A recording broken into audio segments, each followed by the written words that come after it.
Alhamdulillah, nahmaduhu wa nasta'inuhu wa nastaghfiruh wa na'udzu billahi min syururi anfusina wa min sayyiati a'malina. May yahdihillahu fala mudhillalah wa may yudlilhu fala hadiyalah.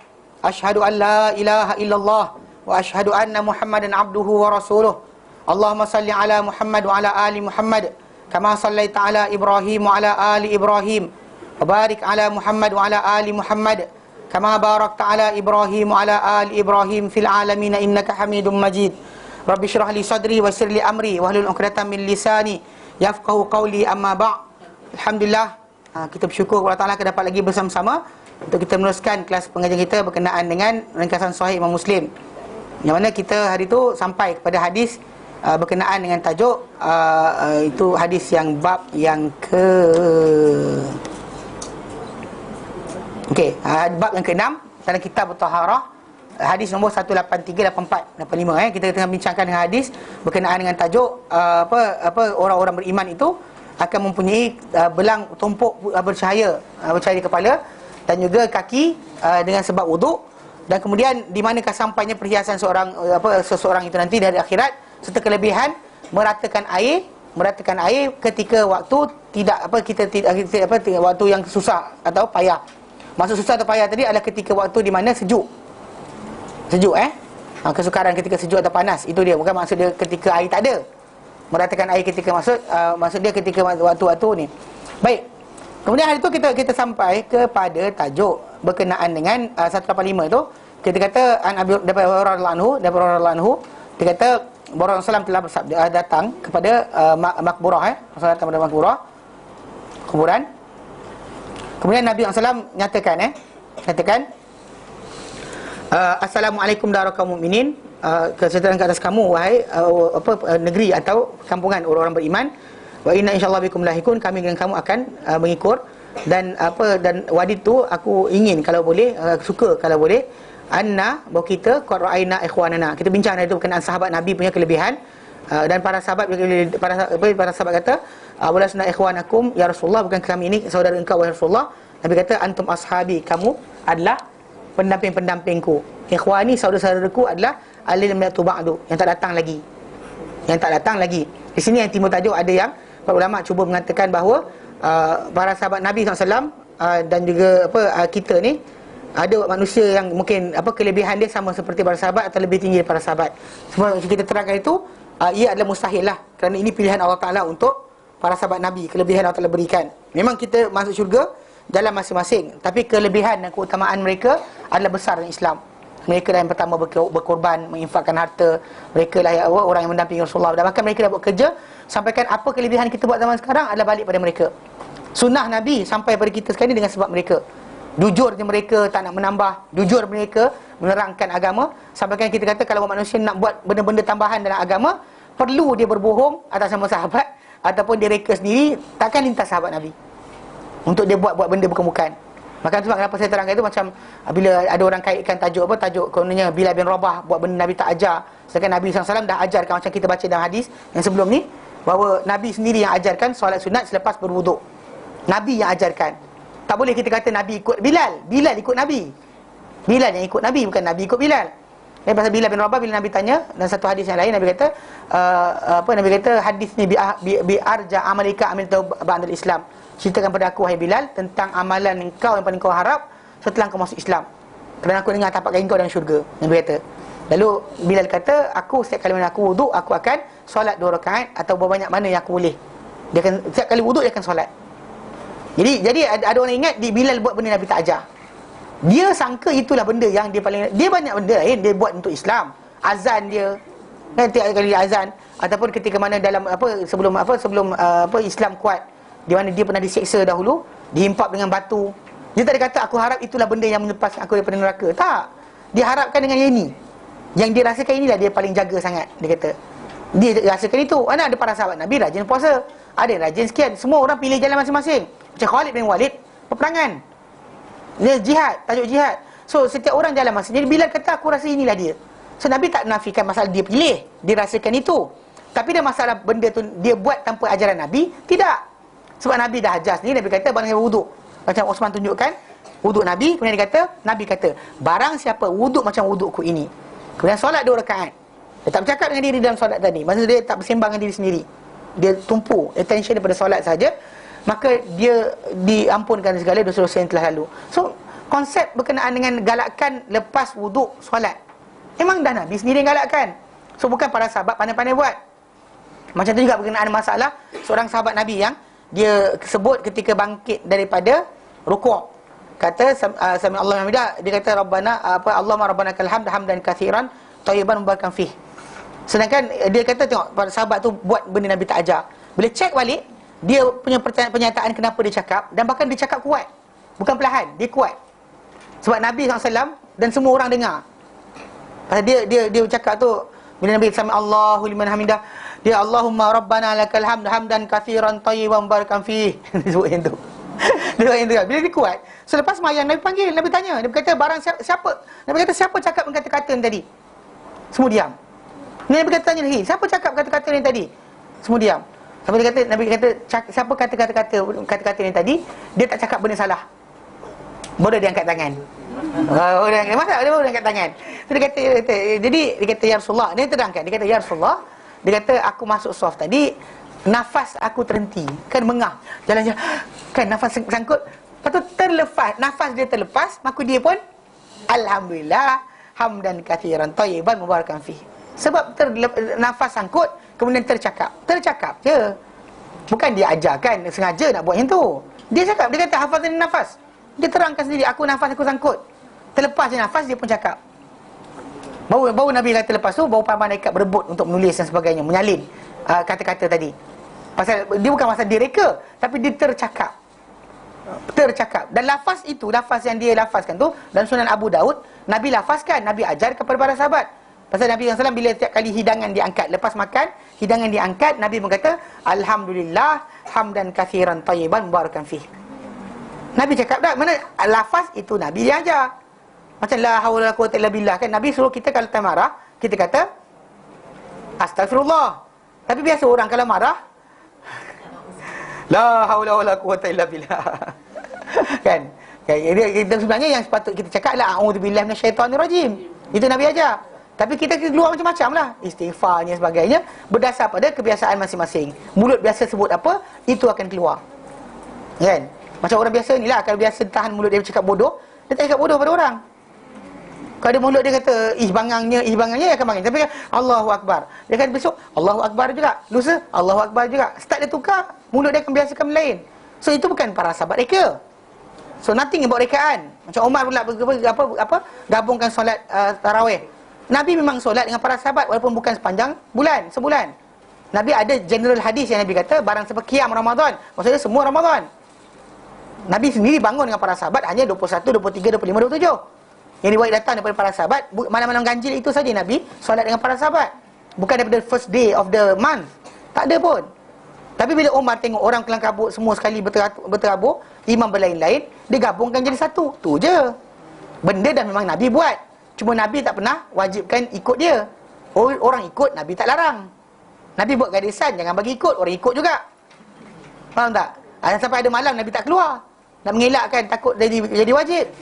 Itu cerita dia. Jadi Umar bin Khattab dia gabung tadi. Bahkan dia kata, barang siapa tidur tak hadir ini, maksudnya semayang lepas ni, lebih baik dari siapa yang hadir.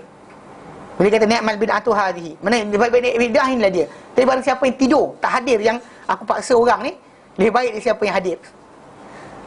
Better than daripada orang yang hadir. Yang hadir ni not better than orang yang tidur dulu kemudian bangun malam.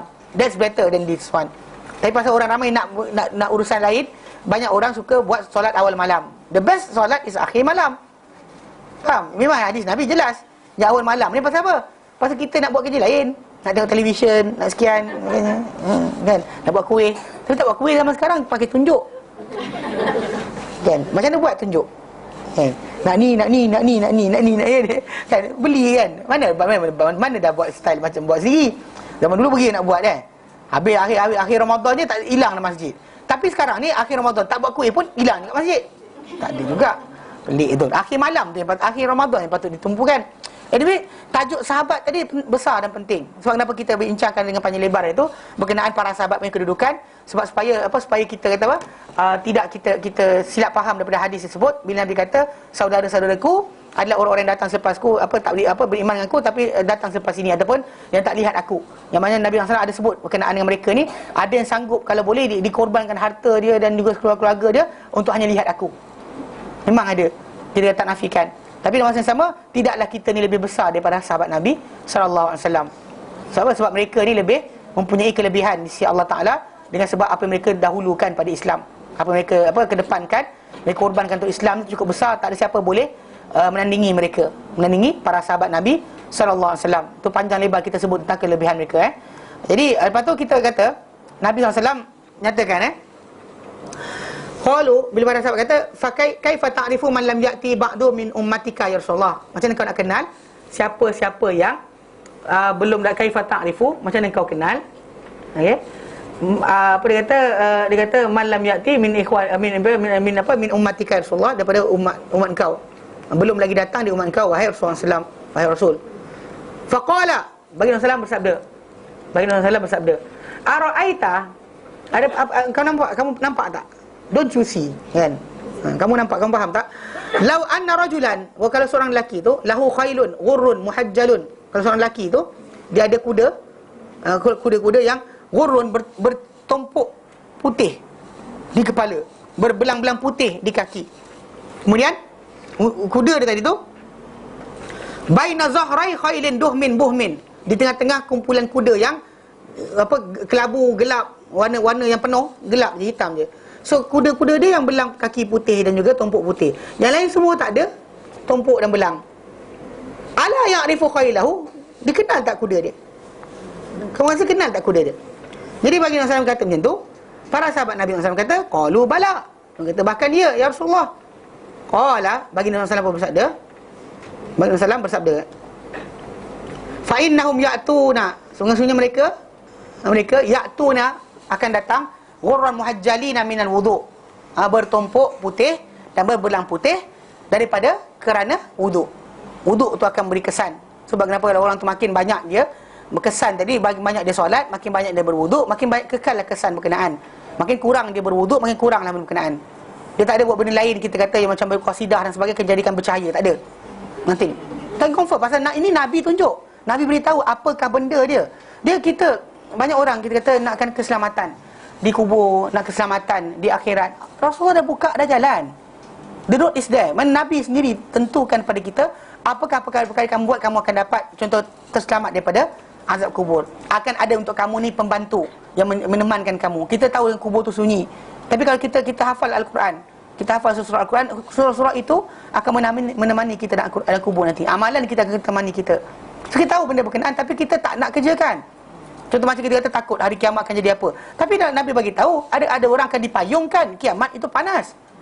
Kan orang akan berpeluh dan sebagainya. Tapi Nabi bagi tahu ada 7 golongan yang dipayungkan Allah Taala dengan payungan Allah Taala pada hari tadi payungan, mereka payung Allah Taala. Tapi kita tak nak masukkan diri kita dalam kumpulan tersebut, pelik. Kita buat benda yang Nabi tak ajar untuk dapat keselamatan. Ini masalah dia. Macam Nabi SAW kata orang paling dekat dengan kau, orang paling banyak berselawat ke atasku, bukan orang banyak qasidah. Qasidah dan selawat benda berbeza. Asingkan, jangan samakan. Qasidah itu syair gurindam, orang tulis dan sebagainya. Yelah, kita kata bahasa, orang yang baca tak faham apa benda pun. Bila terjemah jadi pelik. Pengertian dia. Ada yang kata ya Rasulullah, dia kata waqina azabannar. Dia lafaz pada Nabi waqina azabannar. Mana boleh kita buat macam tu? Bahkan ada sesuatu tu macam apa? Macam dia kata isfa' lana. Kan dia kan. dia punya syair kan. Dia isfa' lana. Sedap kan? Seronok bunyi. Kalau dengar ini betul, buka YouTube ada dia punya. Saya cari mana satu kasidah isfa' lana ni. Ada. Dia ada lagu-lagu dia. Seronok. Tapi dalam masa yang sama, perasan tak? Pengharapan kita, pergantungan kita bukan pada Rasulullah. Maka kita tak apa salah. Memang salah lah Nabi tak ajar. Nabi ajar kita iyyaka na'budu wa iyyaka nasta'in kepada siapa? Allah.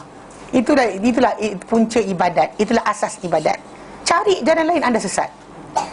Maka Maka macam ni dalam kisah ni kan. Maka para sahabat Nabi dahulu disebut dalam surah Al-Fath kan, Muhammad Rasulullah walladzina ma'ahu kan, apa orang kata tarahum ruk'an sujada. Kamu nampak lihat mereka ni banyak rukuk, banyak sujud. Itu sifat mereka. Sifat kita banyak menyanyi. Kan? Memang pakaian takut. Tengok tu gerun tengok kan. Lintas tu macam malaikat lintas. Pakaiannya kan, ilmunya tak ada lah. Masalah dia. Salah. Kena belajar kita kata. Pasal dalam hadis Nabi tunjukkan point. Kamu nak selamat sekian, ini point dia. Kamu tak nak sekian, ini point dia. Nabi beritahu. So macam orang tu kita kata nakkan supaya bercahaya putih, tumpuk putih di kawasan dikenali oleh Nabi nanti. Dikenali oleh Nabi nanti. Kita dengar ramai-ramai nanti tak ada orang kenal kita kan. Bapak kita lari, mak kita lari, anak kita datang pada kita lari. Semua orang diri masing-masing. Tapi ketika itu Nabi SAW kata, aku kenal kamu. Dengan cara apa? Kesan wuduk. Kesan wuduk. Bukan dengan benda lain. Dengan kesan wuduk tadi akan dikenali kita. Bukan dengan apa? Dengan benda lain. Dia kata apa? Wa ana faratuhum 'alal haud, dan aku akan mendahului mereka di atas haud, kepada haud telaga. Ala, ketahuilah Nabi kata, la yuzadanna, akan diusir, akan dihalau. Rijalun an haudi, orang-orang tertentu daripada telagaku. Bukan pun lelaki je, ni rijal dia kena, perempuan tak kena ustaz. Tak, perempuan pun sama kena. Ini masalah. The word rijal maksud dia orang-orang tertentu. Nabi nampak ramai-ramai itu, Nabi nampak tanda-tanda umat dia. Tapi kena halau, kena usir. Kama yuzadul ba'irud dal, macam dia diusir unta yang sesat. Macam kita ada ayam kan, ayam kita bagi makan ayam kita, kemudian ada ayam orang datang. Halau lah, ambil lestik sampai tergolek ayam tu, kena lestik je tu. Pasal tak nak bagi dia makan makanan yang kita bagi. Jadi Nabi SAW nampak tanda, Nabi panggil. Mari, dia kata. Nabi kata, unadihim, aku panggil mereka. Ala halumma. Meh. Kam. Halumma ni kita kata dia isim apa? Isim fi'il amar. Macam kita kata amin kan? Dia ada dalam bahasa Arab ni yang bukan fi'il. Fi'il dalam bahasa Arab atau verb normally dia ada tasrif. Tasrif maksud dia contoh macam tafaddal. Untuk lelaki seorang. Kalau perempuan tafaddali. Kalau ramai tafaddalu. Kan? Dia ada kita panggil apa? Tasrif tadi bertukar daripada A sampai B jadi C. Itu normal. Dan kita bentuk penkenaan panggil apa? Lafaz panggil isim fi'il. Panggil fi'il atau kata kerja, verb. Dia akan pecah 14. Every verb akan pecah 14. Past tense, future atau present tense, dan juga bila sampai pada command dia akan pecah kepada 6 je. 6 Maksud kita suruh orang depan kita, tak suruh orang tak depan kita. So dalam bahasa Arab macam tu. Jadi kalau dalam bahasa Arab ada perkataan macam ni, halumma, hayhata dan ataupun amin, dia ada lafaz dipanggil sebagai isim fi'il. Tengoklah apa, kalau fi'il madhi, madilah. Kalau sini perintah. Macam amin, dia perintah, dia bukan command. Kita command Allah Taala. Doa. Command berikan doa. Kita Allahumma ighfir lana, ya Allah ampunkanlah. Bukan maksud dia kita, bagi ampunlah. Lain kan, kita minta pada dia. Still command. Tolak permintaan, tapi tidak dengan maksud tinggi daripada atas ke bawah, daripada bawah ke atas. Ya faham Dari bawah ke atas dipanggil doa ataupun permintaan. Jadi macam ni juga, macam bila kata amin, permintaan. Dia say amin, maksud dia makbulkanlah. Macam ni, halumma, mari. Ta'alau, come. So dia kata, ala halumma, oi, come. Dia panggil mereka untuk datang. Okey. Kemudian bila dipanggil golongan berkenaan, okey, fayuqalu, lalu dikatakan. Kita berhenti kat situ. Itu kita berhenti kat sini. Fayuqalu, lalu dikatakan. Dikatakan. Maka para ulama menyatakan, yang mengatakan tu adalah para malaikat lah, yang tolong sekat datangnya orang berkenaan. Lalu fayuqalu, dikata pada Rasulullah SAW, innahum qad baddalu ba'dak, sungguhnya mereka telah menukar ganti sesudah engkau. Maksud dia sesudah engkau tiada, mereka dah tukar ganti dah. Okay, apakah dimaksudkan dengan tukar ganti tadi? Dan tajuk tekan tukar ganti ni, dia kata ada yang mengatakan bahawa mereka menukar ganti. Para ulama bercanggah pendapat. Ada yang mengatakan, yang contoh macam salah seorang ulama menyatakan bahawa ia adalah seperti apa, ia menyerupai keseluruhan hadis lah, bahawa mereka ni dikatakan mereka ni kata-kata orang-orang ini orang munafik, orang yang menukar ganti agama, munafik. Maksud dia lepas Rasulullah tak ada, dia zahirkan kekufuran dia.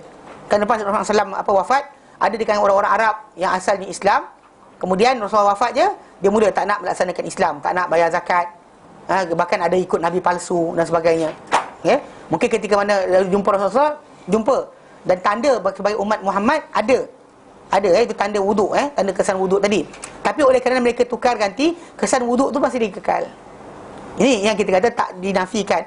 Hatta orang kafir, orang munafik yang dalam hati dia kufur, dipanggil kafir. Allah Taala kata dalam surah Al-Baqarah, Allah Taala nyatakan, wa minan nasi man yaqulu amanna billah. Adakah manusia yang berkata kami beriman dengan Allah, wa bil yaumil akhir, dengan hari akhirat, wa ma hum bi'minin, dan mereka tak beriman pun. Mereka tak beriman pun. Tapi walaupun tak dikatakan tak beriman, kesan ibadat kepada mereka masih berjalan. Contoh macam dalam hadis yang lain, dalam hadis yang datang dalam Bukhari Muslim, berkenaan dengan Nabi kata, orang beriman yang baca Quran, orang beriman yang baca Quran adalah seperti utrujah. Utrujah ni buah, kulit dia macam kulit limau, tapi bila belah dalam dia macam buah buah tebikai susu. Bau dia wangi, rasa dia sedap.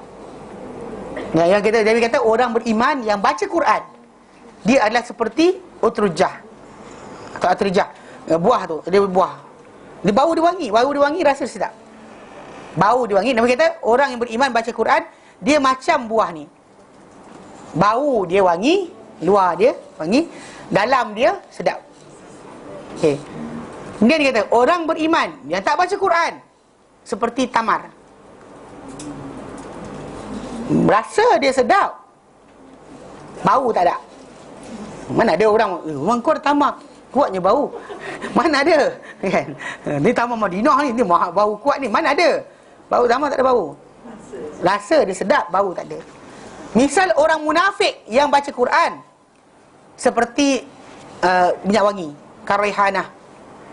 Minyak wangi, bau dia sedap, rasa dia pahit. Tak percaya minyak wangi, telan tengok. Terkena, kalau nak tahu terkena macam tak, bila time orang ambil wuduk, kan dia ambil bau minyak wangi, kan masuk kat mulut memang rasa pahit, dia rasa pahit. Okey, bau dia sedap, rasa dia pahit, dalam dia pahit. Dan dengan orang, misalnya orang munafik yang tak baca Quran adalah seperti hanzal. Mana satu buah, macam buah, bayang buah tebikai kecil, berduri, dalam dia tak ada merah pun, putih. Okey, yang buah tu panggil buah hanzal, pahit. Amat pahit. Jadi buah tu dikatakan, tak pernah try lagi, letak dekat tapak kaki, pahit kat lidah. Ia pahit, dia tak tahu. Okey, overstating kot, wallahu alam, kan. Tapi pahit sangat. Jadi buah tu kenaan. Bahkan buah tersebut berguna untuk digunakan kalau untuk orang puasa, dikerat dua, kemudian diletakkan kawasan punggung terkeluar tu, dia akan masuk balik. Kalau orang puasa, tahu puasa? Okey. Bau, tahu. Okey.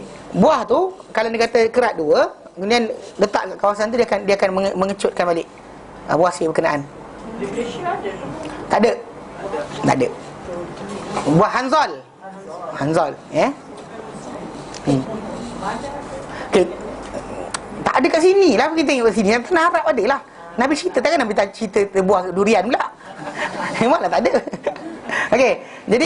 Jadi secara asalnya kesan ibadah, kesan ibadah ataupun kesan contoh amal arahan Allah Taala kepada kita, dia kekal. Walaupun orang tu tadi orang macam munafik tadi, kekal, tetap akan ada kesan dia. Macam bila Nabi bandingkan baca Quran tak baca Quran, orang munafik baca Quran pun ada kesan dia. Munafik baca Quran ada kesan dia. So jaga-jaga bab ni. Jangan kita contoh dia hafiz Quran, jaga-jaga. Pasal ada juga orang munafik tapi apa? Hafal Quran sekian sebagainya. Dia bukan limited. Banyak orang salah faham. Dia kata ni limited untuk Islam. Tak, Allah Taala bagi untuk ujian kepada kita, dia benarkan. Atau orientalis barat pun ada yang hafal Quran. Kita tak hafal. Baca-baca lam yakunil ladzina kafaru sampai sekarang gagal. Lam yakunil ladzina kafaru sampai itu dia pusing. Tak lepas. Dia circle around. Ada roundabout dalam tu. Dia tak lepas. Kita kata kita ni, tapi diorang punya intention diorang buat, Allah Taala benarkan tadi supaya menjadi ujian bagi kita. Tu je. Bukan maksud dekat situ, tapi kesan dia memang kita kata dari segi luaran tu, kehebatan manusia tu dengan hafal Quran dan sebagainya ada. Allah Taala berikan. Mana apa yang kita kata macam wuduk tadi pun, walaupun orang tu munafik, kesan wuduk tadi tak akan ada. Sebab Nabi kata, bila yang dikatakan oleh para ulama kata Maksud dia bila dihalau tu, maksud dia dihalau oleh para malaikat. Malaikat kata apa? Innahum qad baddalu ba'daka. Sebenarnya mereka telah menukar ganti sesudah engkau. Jadi ada kata ini adalah sekumpulan manusia yang munafik dan murtad di kalangan para sahabat. Dia lari. Lepas wafat dia lari. Pasal dia di akhir Islam tu, sahabat-sahabat Nabi yang awal kita kenal. Mereka ni apatah kalau golongan apa? Muhajirin Ansar yang awal. Mereka ni adalah golongan yang kita kata apa, terkenal, dikenali. Hatta kadang-kadang macam Nabi sendiri macam membezakan sikit orang yang baru masuk Islam dengan mereka. Macam bila pernah sekali bila Khalid bin Walid, dia salah seorang sahabat Nabi juga. Tapi bila dia cakap something kepada Abu Bakar, Nabi tegur dia. Dan Nabi kata, jangan kamu biarkan, kamu jangan kacau sahabat-sahabat aku. Yang Nabi lafazkan, kalau sekiranya kamu sedekahkan besar bukit Uhud emas, dan takkan menyamai satu huluran tangan makanan ataupun separuh pemberian para sahabat. Kata-kata ni Nabi lafazkan kepada Khalid bin Walid. Dan siapa yang kita kata ketika tu, kita kata apa, terbuat benda-benda tertentu kepada para sahabat yang awal masuk Islam, yang kita takkan sama. Orang yang awal tadi tu, yang kita sebab kenapa Allah Ta'ala suruh kita tiru dan contohi golongan awal tadi. Jangan tiru orang-orang yang berikutnya. Mungkin kita kata para sahabat yang berikutnya yang masuk Islam lewat dan sebagainya, mungkin kelebihan dia tetap ada, kerana tetap dia berjumpa Rasulullah SAW, walau sekejap, walau sekali, dia mempunyai kelebihan tadi. Dan mungkin dia lah pembantu Islam dan sebagainya lepas tu. Namun begitu, kedudukan yang utama yang awal tadi, yang untuk dia contoh awal. Sebab Allah Ta'ala sebut dalam Quran surah At-Taubah ayat 100, Allah Ta'ala katakan was-sabiqunal awwalun, dan orang-orang yang mendahului, yang mula-mula itu masuk Islam, minal muhajirin wal ansar, dengan muhajirin dan ansar, walladzina tabahum bi ihsan, dan orang ikut mereka dengan baik, radhiyallahu anhum, Allah Ta'ala redha mereka, wardu'an, dan Allah Ta'ala apa, mereka redha Allah Ta'ala, wa andalahum jannatin tajri min tahtiha al-anhar, Allah Ta'ala sediakan mereka syurga yang mengalir di bawahnya sungai, sampai akhir ayat berkenaan. So tujukan kepada golongan awal. So the word macam kata para sahabat telah murtad ni, dia meaning yang kena perhalusi Pasal sahabat Nabi SAW, kita kata hanya gelaran itu diberikan kepada sesiapa yang beriman dengan Rasulullah, bertemu Rasulullah dan kekal mati di atas Islam. Beriman, berjumpa Rasulullah, beriman Rasulullah ketika Rasulullah hidup, dan kemudian mati di atas Islam, itulah sahabat. Kalau dia kata dia murtad lepas tu dan sebagainya, tukar agama, masuk agama Kristian ke Yahudi sebagainya, dia tak dikira sebagai sahabat. Islam consider the word sahabat tak kembali kepada mereka, takkan dilafazkan kepada mereka. So, jadi macam apa word, macam kata ada sahabat murtad, macam golongan macam orang Syiah kan. Dia kata semua para sahabat Nabi murtad lepas Rasulullah wafat. Para sahabat semua murtad kecuali 7 orang je. Yang dia kata 7 orang je, lain semua murtad dia kata. Sebab tidak mengambil Ali sebagai khalifah. Semua tadi telah meninggalkan. Sedangkan Rasulullah SAW sebenarnya wafat hari Isnin, ditanam hari Rabu. Pengurusan jenazah Rasulullah SAW bukan sekejap. Bahkan orang datang dan sebagainya, memang kita kata nak kata Ali saja uruskan, para sahabat lain tak buat, salah, bohong. Kalau kita kata ketika nak mandikan jasad Rasulullah tu, diorang tak tahu nak tanggal ke tidak. Bukan tajuk dia Ali seorang, situ ada, semua ada. Keseluruhan para sahabat yang besar ada kat situ. Tajuk berkenaan dengan mereka menguruskan dahulu masalah pemilihan pemimpin. Punca dia sebab orang-orang Madinah, orang-orang Ansar ketika tu, mereka telah berkumpul awal-awal di Saqifah Bani Sa'idah, mana mereka berkumpul di situ untuk memilih pemimpin sebab Rasulullah wafat. So ketika tu diorang cepat-cepat ada di kalangan para sahabat tarik. Yang pergi ketika tu untuk interfere adalah Abu Bakar, Umar dan seorang lagi. Interfere supaya jangan sampai mereka buat pilihan. Lepas nanti nak pasal lepas kita buat pilihan tentu, kita harap patah balik, payah dah. Dan masa kita kata tu hilang kita punya haibah. Kan kita dah cakap A, lepas tu nanti kena cakap B pula pasal orang tegur kita. Dia tak nak. Dan sebab itu dia mak campur. Dan ketika tu dia orang ni dan Abu Bakar suruh bai'ah Umar. Lepas tu Umar tangkap tangan Abu Bakar, bai'ah. Bila Umar bai'ah je Abu Bakar, semua yang tengah sibuk, orang-orang Ansar yang asalnya kata apa? Ketika Abu Bakar datang dia kata apa? Minkum amir wa minna amir. Korang ada ketua, kami ada ketua. Dia the first word yang keluar dari mulut mereka. Tapi lepas tu bila Abu Bakar tangkap tangan, Umar tangkap tangan Abu Bakar, bai'ah, automatik diorang semua ikut. Diorang ikut semua sekali. Yang tajuk berkenaan Saqifah Bani Sa'idah tadi, baca betul-betul. Yang pergi 3 orang dia untuk interfere kerana apa? Orang Ansar nak try pilih pemimpin. Pasal di hujung akhir Islam, mana ada di kalangan orang muda Ansar dahulu yang kita kata yang muda-muda mula start cakap pasal kes macam perang Hunain. Bila Nabi SAW berikan banyak harta rampasan perang, beri kepada apa? Mu'allaf. Yang berperang, yang bertempur, mereka darah orang musyrik tak habis lagi, tak kering lagi daripada kat pedang. tapi Nabi bagi pada golongan yang lari. Dia masa pergi perang tu, golongan yang mu'allaf ni lari. Ketika tu lari, semua orang lari. Pasal dia orang pergi 40,000 orang, musuh lagi ramai daripada tu. So ketika lari, tengah-tengah orang lari tu, Nabi suruh panggil, seru, ya alal muhajirin wal ansar, wahai muhajirin, wahai ansar. Patah balik, muhajirin patah balik, ansar patah balik. Daripada orang tengah lari, dia patah balik ke depan semula. Dan maka ada dalam riwayat yang lain datang Nabi seru orang-orang yang penghafal surah Al-Baqarah. Dan Nabi seru orang-orang yang berjanji bawa pokok samurah, pokok yang mereka berjanji di Hudaibiyah. Kalau Osman kena bunuh, semua orang-orang tu dipanggil untuk ke depan. Diorang patah balik. Jadi golongan ni yang bertempur dengan musuh sampai musuh kalah. Yang mu'alaf tadi dah ke belakang. Jadi bila menang, Rasulullah SAW berikan kerana arahan Allah Ta'ala. Kalau bukan Rasulullah SAW yang melaksanakan ikut wahyu, siapa lagi? So Nabi SAW agihkan macam tu lah, mu'alaf dapat banyak. Sampai kan ada kalangan Ansar bercakap sikit. Dia golongan muda lah, cakap tak kering lagi pedang kat tangan kita, darah musuh kat tangan kita, Nabi beri pada golongan yang lari tadi. Jadi sampai kan panggil orang Ansar, panggil. Nabi kata, kamu boleh berkata, boleh ungkit pada aku, hai Rasulullah, engkau dulu terusir, kami ambil, kami sediakan tempat tinggal, kami bantu kau, kami tahankan kau dan sebagainya. Kau bercakap macam tu. Para sahabat kata, tak ada, kami tak cakap. Dia kata, ya Rasulullah, yang cakap ni orang bodoh dengan kami, budak-budak muda cakap. Lepas tu Rasulullah kata, aku pun boleh cakap juga pada kamu. Kalau kamu dulu sesat, kamu pecah, aku satukan. Dan Nabi kata, Nabi sebut yang tu, aku pun boleh ungkit. Tapi Nabi kata, demi Allah, dia kata, kalau bukanlah kerana hijrah, aku ni seorang lelaki di kalangan Ansar. If not because of hijrah, aku akan dilahirkan di kalangan Ansar. Nabi kata, kalau sekiranya orang Ansar, dia kata, banyak manusia ikut, banyak lorong. Ada satu dorong Ansar, aku ikut dorong Ansar. Dorong jalan ni jalan Ansar, aku ikut jalan orang Ansar. Nabi kata, kamu tak redha ke orang ramai balik bawa unta, bawa kuda, bawa sekian, bawa macam-macam, kamu balik bawa Rasulullah? Ketika itu para sahabat semua yang Rasul menangis. Kami redha. So jadi memang bila balik ke Madinah, dan kita kata dalam beberapa tahun, setahun lepas tu Rasulullah wafat, memanglah kita kata akan ada lagi kumpulan tu bercakap lagi.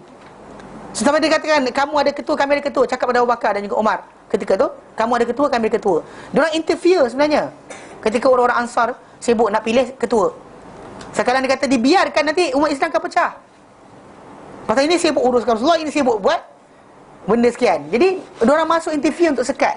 Tapi in the end, Umar tangkap tangan Abu Bakar dan ambil bai'ah, lalu orang ramai pun ikut follow. Itulah jadi macam mana Abu Bakar dipilih. Abu Bakar dipilih sebab itu. Mana asalnya bukan dia kata undilah aku, tak ada pun. Dia tolak pada Umar tolak balik pada dia. Maka Umar tangkap tangan dia dan bai'ah dan terus diikut.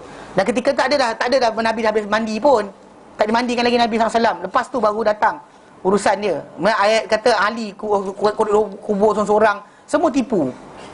Masalah betul. Syiah ambil kerja lah. Tapi anyway, ada orang kita ni duk salah faham. Dia ingatkan benda berkenaan macam tu. Nak kisah sebut Nabi wafat hari Isnin, tapi ditanam hari Rabu. Bahkan lepas diuruskan jenazah Rasulullah SAW, dimandikan, diorang siap nak bogilkan ke tak nak. Lepas tu tiba-tiba dengar suara, ada orang cakap, takkanlah kau nak telanjangkan Nabi kamu ni, macam mana kamu telanjangkan orang matikan kamu. Lepas sekali dia mandikan Nabi daripada pakaian dia, dan basahkan badan Nabi SAW daripada atas pakaian dia. Kemudian baru Nabi SAW, kemudian letakkan, dan kemudian diorang solat mereka ni, tak ada siapa sanggup jadi imam. So semua sembahyang masing-masing. Kemudian kumpulan lelaki, kemudian perempuan, kemudian kanak-kanak, semua orang yang datang dari luar, semua datang sembahyang macam tu. So itu cara Rasulullah SAW diuruskan jenazah dia. Bukan Ali bin Abi Talib saja yang uruskan. Ini ayat yang saya tak tahu datang mana. Tak belajar sejarah dan cerita macam tu. Ini masalah paling besar. So memang kita kata guru kumpulan. Jadi kumpulan sahabat tadi tak ada seorang pun dikatakan macam tu. So tapi yang lepas Abu Bakar merintah, yang kita kata kumpulan-kumpulan yang baru masuk Islam, kabilah-kabilah yang masuk Islam kerana semangat, kan, tengok semua orang orang Mekah masuk Islam, kita masuk Islam sekali. Pasal ada macam tu. Pasal dia menganggap orang-orang Mekah, Quraisy, sebagai penghulu kepada golongan Arab, bangsa-bangsa Arab, dan bahkan penjaga pada Baitullah. So bila orang-orang itu embrace Islam, so diorang pun ikut sama. Jadi bila Rasulullah wafat, tiba-tiba dia orang macam dia tinggalkan balik. Di situ yang kumpulan itu yang masalah. Yang nak kita katakan, nak lafazkan nama sahabat macam mana sahabat yang awal, tidak. Kan, sahabat yang keluar Badar, tidak. Sahabat yang bersama Rasulullah ketika perang bukan. Yang bai'ah Ridwan, tidak. Segolongan itulah Allah Ta'ala sebut radhiyallahu anhum. Adapun kumpulan yang baru masuk, baru ikut-ikut dan sebagainya, ya, timbul dekat situ. Yang kita kata masuk Islam dan dia masih lagi mengikut. Dekat situ yang timbul tajuk. Jadi maksud dia para sahabat murtad yang golongan itu, bukan golongan yang sahabat asal. Yang awal masuk Islam tak ada seorang pun berganjak. Pasal dia oranglah penyokong atau pendukung pada Islam ini, sehingga Islam itu berkuasa dan juga kuat. Dan berterusan selepas Rasulullah wafat, mereka yang mengembalkan Islam dan menjaga syariat Islam daripada dicabuli. Contoh macam Abu Bakar arahkan supaya peperangan dibuat kepada orang murtad. Mereka yang bersama dengan dia adalah keseluruhan para sahabat yang awal. Itu juga zaman Umar dan seterusnya. So konsep berkenaan dengan para sahabat kufur lepas Rasulullah wafat tu, itu masalah. Pasal ada Syiah pakai hadis ni. Dia macam tengok, mereka tukar ganti lepas engkau telah suruh supaya jadikan Ali lah, lepas tu ni tak dia pilih orang lain. Dia anggap macam tu. Ayat ni tak kena. Bahkan kita kata pasal tajuk asal perbincangan adalah apa? Macam mana engkau kenal umat engkau? Kan? Mereka engkau kenal macam mana? So everybody will have that sign. So dan ramai-ramai tadi tu, maksud dia ada orang-orang yang akan disekat. Kan? Memang ada datang lafaz hadis Nabi, datang kata ashabi, sahabat aku. Nabi kata macam tu. Tapi benda tadi kita kata kita interpret balik dengan keseluruhan perbincangan. Para sahabat Nabi kenal. Cuma yang kenal, ada yang jumpa sahabat Nabi, yang datang jumpa Nabi sekali je pun ada. Jumpa sekali betul di kampung. Datang sekali lagi Nabi wafat dah. Ada? Yang macam tu sekali je memang ada. Ini sekali jumpa saja. Yang betul-betul kita bincangkan sekarang adalah sekeliling Nabi. Yang itu yang kita kata asas atau pokok bagi agama kita. Golongan yang di sekitar Nabi, bersama Nabi daripada awal sampai wafat Rasulullah SAW, yang tidak berganjak langsung daripada pendirian mereka. Adapun yang datang masuk berganjak dan sebagainya, benda tak pelik. Pasal orang tu datang kena sentimen ada. Sebab Nabi SAW nyatakan berkenaan dengan masalah jihad kan. Bila para sahabat tanya, barang siapa yang siapakah orang berperang kerana semangat, berperang kerana ni, siapa fisabilillah. Nabi SAW menyatakan barang siapa berperang di jalan Allah Taala, maka dia fisabilillah. Maka dia kata bahkan dalam riwayat ini Nabi kata dakwah jahiliyah, dakwah seruan jahiliyah pun Nabi dalam para sahabat tu masih lagi benda tu ditimbulkan. Nabi pernah tegur Abu Dzar Al-Ghifari dengan kata apa? Innaka munfika jahiliyah, engkau seorang individu dan engkau ada jahiliyah. Bila dia bertekak dengan Bilal, dia terlafaz kata wahai anak perempuan hitam. So dia minta maaf balik dan letak kepala dekat tanah. Dia kata Bilal pijak kepala aku. Kita tak ada. Dia minta maaf, marah lagi. Dah tu kan kita macam tu. Dan dia sincerely minta maaf, takut kan, kerana Rasulullah SAW tegur dia. So dalam pembentukan tadi betul lah berlaku, tapi mereka dia adalah sahabat yang mulia. So tak boleh kita katakan sahabat telah menukar ganti agama. Kalau kita kata macam tu saja, habislah agama kita semua sekali. Kita doubt everything. You have to doubt everything. Macam solat, betul ke 5 kali? Mungkin sekali je kot. Kan? Rasanya tak adalah Allah Ta'ala perlukan solat kita. Faham tak? Once kita start, habis lah. Start again. Itu bahaya dia. So once kita doubt para sahabat, kita akan doubt semua sekali. So lafaz hadis ini jaga. Jangan kita aplikasikan kepada pengertian macam Syiah nak. Mereka tukar ganti agama setelah mana kau tak ada, maksud dia. Tapi yang tu para orang kata dia munafik. Jadi mereka ni, golongan yang munafik ni sebenarnya akan dibangkitkan di dalam dikumpulkan dalam umat Muhammad. Macam yang kita bincangkan dulu dalam kisah tajuk syafaat, kan Nabi kata bila dalam mahsyar nanti semua manusia ni akan dihimpunkan, kemudian akan dikata kepada mereka, barang siapa menyembah satu benda, ikut apa dia sembah. Siapa ikut sembah matahari, ikut matahari. Sembah bulan ikut bulan, sembah api ikut api, semua sekali akan masuk neraka. Hatta lepas tu golongan ahli kitab dipanggil dan sebagainya. Kemudian dibuktikan bahawa mereka ni yang menyembah apa? Uzair, tak masuk dalam neraka. Yang ni kata pernah sembah Isa, masuk neraka juga. Dia suruh jalan ikut, masuk neraka. Tapi tak ada, Isa tak masuk lah, Uzair tak masuk. Maksudnya mereka kena masukkan dalam neraka yang sebab penipuan mereka di atas nama Allah Ta'ala. Kemudian Nabi kata di hujung hadis tu kita tahu, Nabi kata wa tawaqa hadhil ummah, akan tinggallah lepas dah semua umat tadi dimasukkan dalam neraka. Pasal yang akan ada hisab hanyalah orang ahli tauhid saja. Banyak orang salah faham. Hanya ahli tauhid saja akan dihisab. Orang-orang yang kafir tak dihisab amal dia, bakar terus. One ticket to the hell. Kan straight way. Tiket tu straight masuk neraka. Pasal macam ada orang masuk syurga tanpa hisap, ada orang masuk neraka tanpa hisap. Pasal tak ada amal nak ditimbang pun. Ini amal dia buat adalah telah musnah, habis kosong. So takkan dibincangkan pun. So soalan akan timbul dengan apa? Orang beriman dan orang munafik yang zahirkan iman. Orang ni akan kena, akan timbul soal jawab, ditanya amal dan sebagainya, bahkan dikunci mulut dia dan sebagainya, akan ditanya kan, bahkan yang berdosa. Orang mukmin, muslim mukmin yang berdosa punya tu juga akan ditanya amal dia, apa dia buat dan sebagainya. Yang lain tak, masuk neraka terus. Starting daripada mula tu akan semua masuk neraka terus. Siap-siap. Masalahnya sekarang ni zahir di Islam, dilayan mereka dalam Islam. So kenapa bila kita bincang tadi, amalan-amalan mereka yang berbentuk syar'i berjalan, hatta cahaya wuduk tadi akan tetap menyala, cuma akan dihilangkan kejap lagi. Kita bincangkan macam dihilangkan. Jadi bila maksud dia bila Nabi kata akan tinggallah umat ini dan orang munafik di kalangan mereka. Lepas tu baru dimulakan dengan apa? Mereka jumpa Adam, jumpa sekian, jumpa Nuh, jumpa Ibrahim, jumpa Musa, jumpa Isa, dan akhir jumpa Rasulullah SAW. Betul, Rasulullah SAW akan sujud minta Allah Ta'ala, dan kemudian Allah Ta'ala akan kata, hai Muhammad, minta apa kau nak, beri syafaat, kau beri syafaat, angkat kepala kau. Kemudian Nabi kata, ummati, dijalankan kumpulan pertama masuk syurga tanpa hisap. Kemudian akan digerakkan umat berikutnya. Siapa-siapa yang kena hisap, yang lintas titian sirat sekelip mata seperti kilat tu, itu kena hisap tu. Hisap dulu. Yang masuk terus tak hisap, tak lintas. Tak lintas, straight, tanpa pertanyaan. Tanpa pertanyaan. Yang masuk syurga dengan hisap ramai. Bukan maksud dia, pasal manusia ni ada masuk syurga tanpa hisap, ada masuk syurga kena hisap, tak kena azab. Kena hisap tapi tak kena azab. Ada kena masuk syurga lepas hisap, lepas azab. Masuk neraka dulu, hangus-hangus bakar ikut kadar dosa masing-masing, lepas tu boleh keluarkan. Ini yang kita kata yang datang syafaat tadi. Yang syafaat kita kata terkeluar. Syafaat umum untuk semua umat ada dapat. Itu confirm. Yang hadis berkenaan kata Nabi tunggu tepi timbang nanti letak tempat serban, itu semua palsu. Kan? Letak serban kan, serban Nabi ada 7. Tak ini lagi timbang sebagainya. Amal kita, Nabi kata, amal kita buat apa? Kalau kita hafal Al-Baqarah, Al-Imran, dia akan berhujah untuk kita hari akhirat nanti. Setiap kali kita Allah Ta'ala nak hukum, dia kata, ya Allah, orang ni siang hari dia kering tekak dia membaca aku.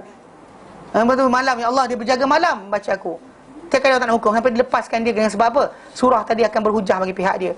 Jadi ada benda yang macam tu, amal dia. Bukan dengan tajuk Rasulullah tunggu sebelah. Sometimes kita kata kita tahu Rasulullah SAW kita tahu ada tempat kita mendapat hidayah, tapi bukan tempat pergantungan.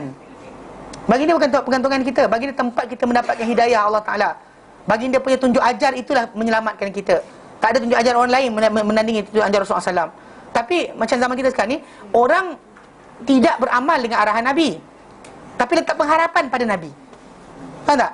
Amal Nabi suruh tak buat, harapan pada Nabi, nangis. Rasulullah bagilah syafaat, dia minta pada Nabi. Sedangkan dia tahu dah Allah Ta'ala kata, man dzalladzi yashfa'u indahu illa biizni. Tak ada siapakah yang boleh? Tak ada siapa yang boleh memberi syafaat di sisi Allah Ta'ala kecuali dengan izinnya. Kalau dia izinkan baru jalan. So macam ni, tadi kan dia nampak orang, dia panggil halumah, tapi orang tu kena sekat. Ikutkan dia. Itu baginda SAW, baginda nak tak bagi lepas? Ya. Kalau boleh nak maafkan semua. Baginda SAW menyatakan, misal aku dan misal kamu ni seperti seorang lelaki yang menyalakan api di dalam perjalanan. Kemudian mulalah apa? Kupu-kupu dan juga kalkatu dan sebagainya terjun dalam api berkenaan. Dan lelaki tadi sibuk sekat, jangan bagi masuk. Nabi kata, menghalang kamu daripada masuk neraka, kamu terlepas jari-jari aku. Aku halang kamu masuk neraka, tapi kamu terlepas celah jari-jari aku. Terlepas juga jatuh. Ikutkan Nabi nak selamatkan semua. Hatta Abdullah bin Ubay, munafik tu, Nabi nak minta doa ampun untuk dia sampai Allah Ta'ala sekat. Kalau Allah tak sekat, dia nak minta lagi ampun untuk orang berkenaan. Kalau boleh ampunkan. Tapi Allah tak izinkan. Macam tengok masalah orang di haud, di telaga tadi. Nabi nampak dia panggil, tapi malaikat sekat. So tak diizinkan. Hatta macam tu juga kita kata, apa benda kita buat sekalipun tak diizinkan, takkan dapat. Minta pada Allah Ta'ala kunci besar dia. Ask daripada Allah Ta'ala, then you can get everything.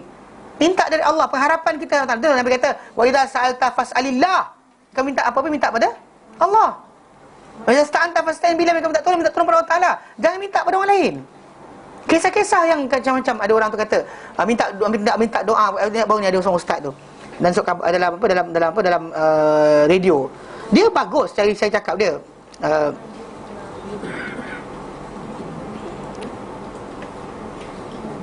Ustaz, yang minta syafaat tu yang 50-50 ke Ustaz? Apa dia? Yang nak minta syafaat Rasulullah tu yang 50-50. Dan sekarang ni Nabi bagi. Betul, kenapa? Yang lawaknya lapar kena makan. Dahaga dosa minta ampun. Jangan macam tak minta ampun betul, moga-moga aku selamat. Minta ampun. Lepas tu asas pertama, Nabi bagi jalan untuk masuk syurga. Buat apa? Ikutlah.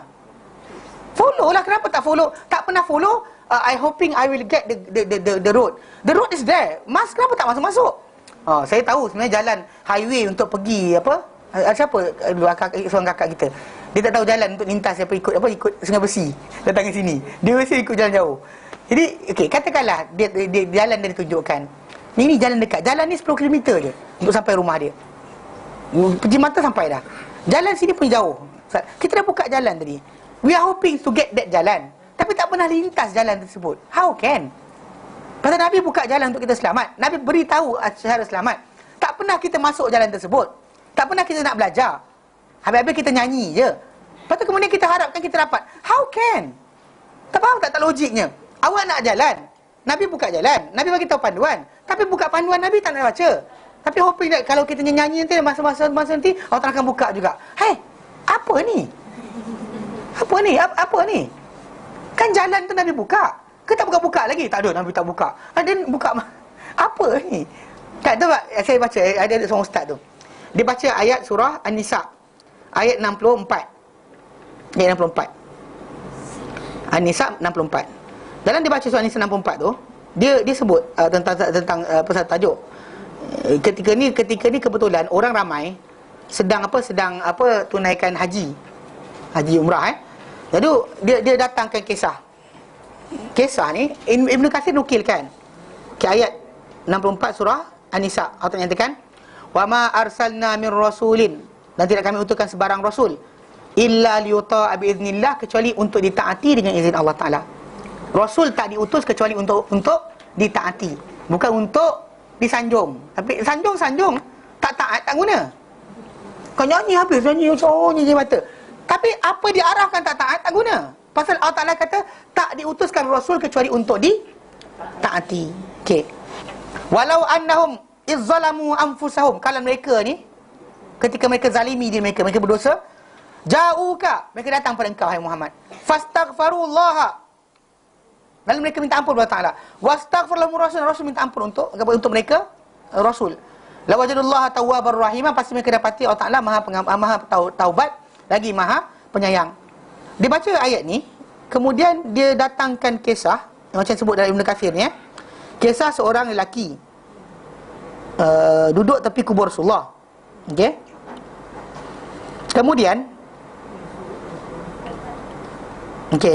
ini datang dia kata okey dia kata ni, dia kata dalam dia kata berkata Abu Mansur As-Sabbagh dalam kitab dia Asy-Syamil Hikayah, yang sempurna berkenaan cerita-cerita. Ini bukan sahabat Nabi, bukan sahabat Nabi, tapi seorang lelaki nama dia daripada Utbi. Utbi ni salah ulama nama dia Utbi ke Syekh nama Utbi wallahu alam, tapi bukanlah termasuk di antara rujukan umat Islam yang besar. Tapi dia kata kuntu jalisan inda qabrin Nabi, aku duduk di sisi kubur Nabi, sallallahu alaihi wasallam. Faja'a Arabi, datang seorang Arab Badui datang.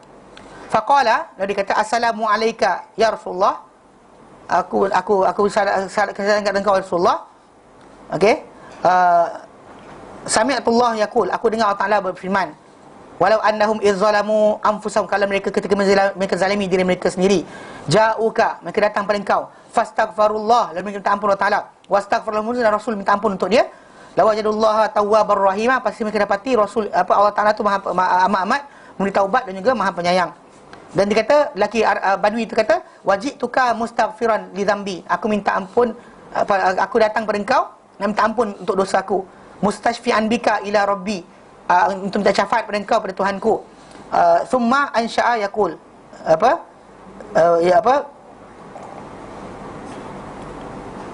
Kemudian dia mula dia apa ya khairan man dafa'ta bil qa'. Dia baca syair pula betul.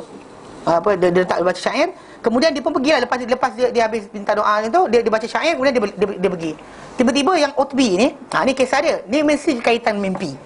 Utbi ni tidur, dia kata dia jumpa Rasulullah. Kemudian dalam mimpi tu Rasulullah kata orang telah diampunkan. Wahai Utbi, kejar balik Arab Badui tadi, bagi tahu pada dia telah diampunkan. So this guy pun bangun kejar, Rasulullah kata engkau telah diampunkan. Sandaran dia mimpi. Syariat mimpi. Habis masalah.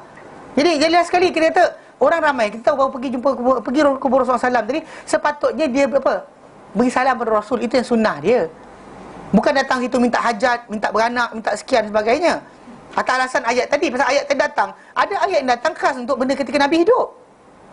Tak boleh bertawassul kepada Nabi.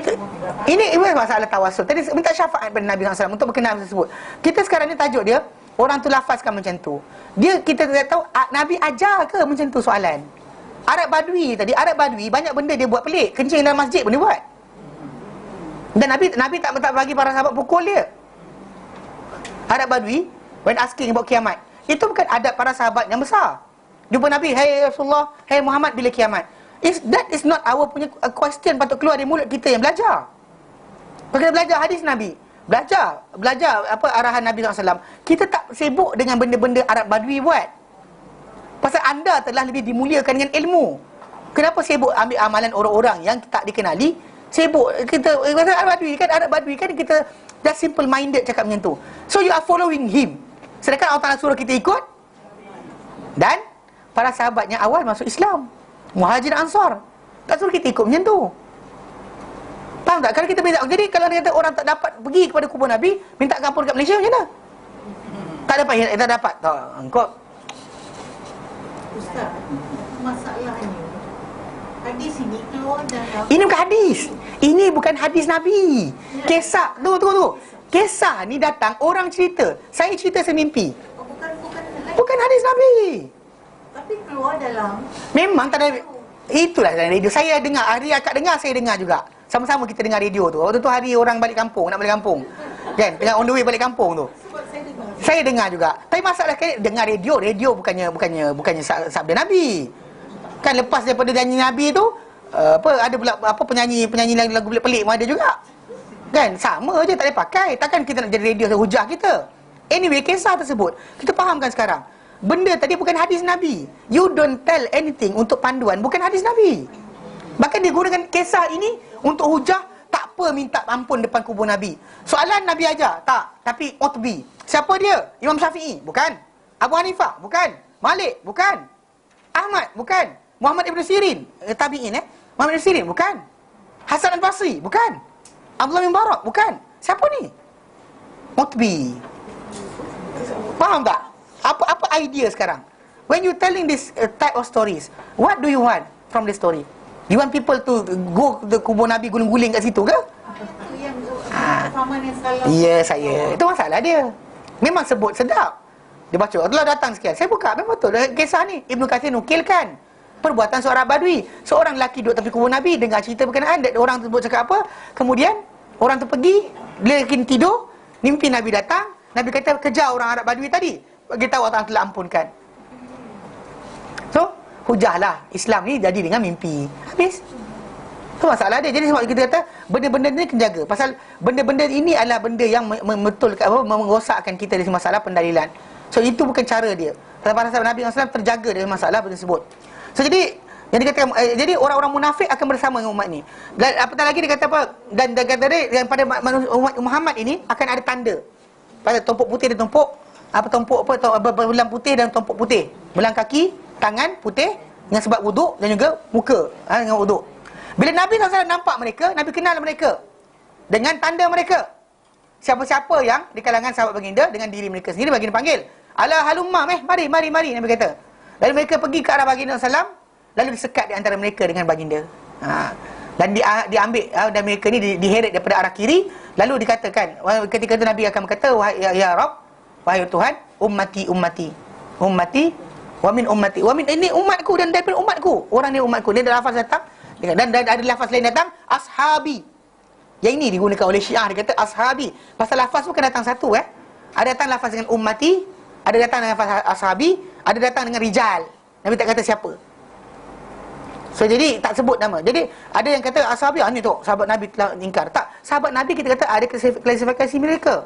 Yang awal Islam tadi tak terlibat dengan benda-benda tersebut. Bahkan Allah Ta'ala ada sebut dalam Quran, radhiyallahu anhum. Yang ke tahap yang kita kata Allah Ta'ala hanya beri pada orang masuk syurga saja. Selepas orang masuk syurga, nanti benda terakhir Allah Ta'ala akan tanya. Kan Allah Ta'ala kata, kamu nak apa lagi? Kamu nak apa lagi? Nak lagi benda lain tak? Dia kata, ya Allah, apa lagi kami nak?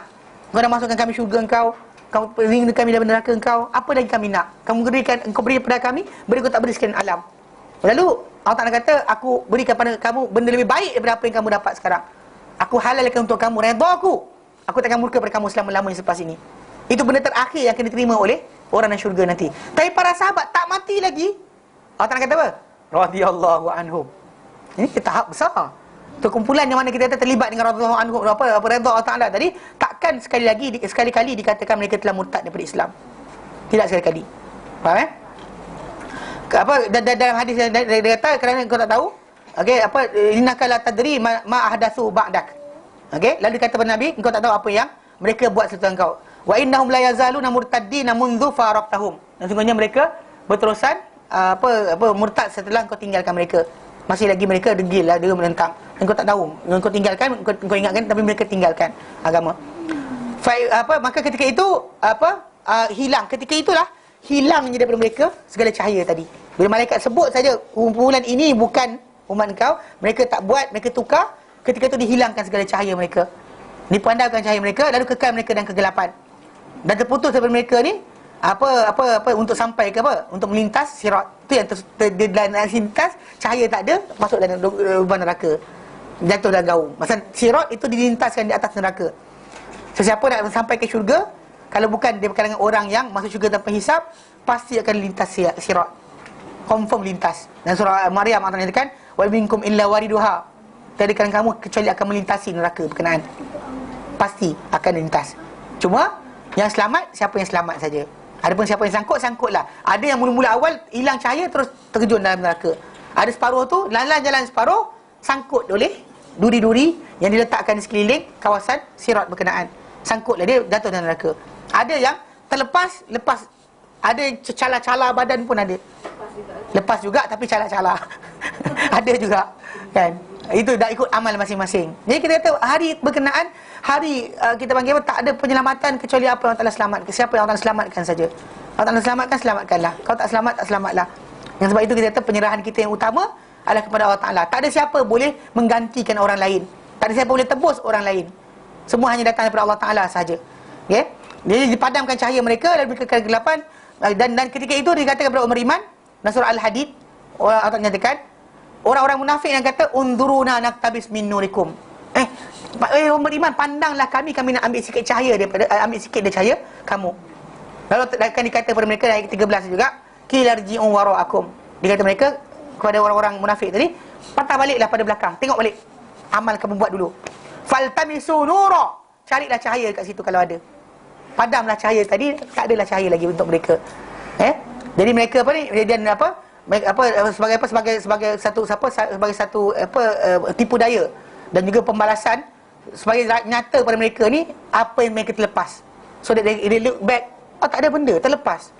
Ada peluang untuk beriman, tak beriman. Ada peluang untuk buat laksanakan, tak laksanakan. Ada peluang untuk sekian. Semua sekali akan nyata balik pada depan dia. Lepas tu dia kata pada mereka, patah balik pada yang dahulu. Apa kamu buat dahulu supaya carilah kat situ cahaya kalau ada. Lalu kat situ akan menjadi besarlah penyesalan mereka dan juga rasa-rasa sesak, rasa hampa mereka. Semua Allah Ta'ala lindungi kita daripada keadaan-keadaan orang munafik. Semua Allah Ta'ala lindungi kita dari keadaan-keadaan orang munafik ini. Dan Allah Ta'ala jadikan kita bersama-sama dengan hamba-hambanya yang soleh. Ini yang kita kata yang disebut tentang perkara ni. Ada juga yang menyatakan bahawa dimaksudkan dengan golongan yang menukar ganti ini adalah golongan orang melakukan dosa besar dan ahli bid'ah dan sebagainya yang tidak mengeluarkan mereka daripada iman. Dan masih lagi masih lagi iman, cuma dia buat benda-benda yang menyebabkan dia terkeluar daripada dia berdosa. Dosa tapi tak keluar Islam, tak keluar iman.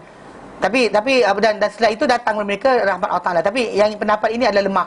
Pendapat pertama tu adalah lebih kuat berkenaan orang-orang yang kemunafikan ada pada diri dia, dan keadaan itulah yang akan berlaku pada mereka. Adapun orang-orang yang lain tak, yang akan lepas, yang berdosa dan sebagainya, dia akan sangkut jatuh dan ada cahaya, ada akan kekal. Yang ini ada cahaya, tak dapat minum langsung daripada telaga Rasulullah sallallahu alaihi wasallam. Yang ini kita kata kumpulan yang akan kena ketika itu. Lalu baginda sallallahu menyatakan, ketika itu Rasulullah sallallahu pun bersabda, Rasul kata, suhqan faqulu, aku pun berkata, suhqa. Dia kata suhqa, padanlah, jauhlah. Nabi tak ada macam Allah kesiannya, tak, padanlah muka mereka. So itu yang lafaz yang terakhir yang biasa lafazkan. So kumpulan tadi kita adalah yang dikatakan adalah yang tepatnya adalah golongan munafik yang dihilangkan lepas itu cahaya. Dia kesan sementara, nampak macam mukmin, tapi lepas tu hilang cahaya berkenaan. Adapun orang-orang lain akan dikekalkan. Pasal yang berdosa akan lintas juga, sangkut pun ada. Tapi yang ini tidak, ini adalah golongan yang akan hilang peluang tersebut. Jelas? Okey, kerana kita kata tu nanti kita bincangkan berkenaan dengan besar manakah telaga Rasulullah SAW tu, dan banyak manakah dia punya sifat dia, dan juga warna air dia dan sebagainya, serta bekas-bekas minuman yang ada padanya banyak mana. Kan kalau anda kata ada satu je kan letih juga nak tunggu. Tapi telaga tu besar, cukup luas dan besar sampaikan kita kata akan menyebabkan dia dalam bilangan bekas-bekas nanti akan ceritakan dalam hadis yang berkenaan. Baik, wallahu a'lam. Wassallallahu ala sayyidina Muhammad wa sallam, alhamdulillah alamin. Assalamualaikum warahmatullahi wabarakatuh.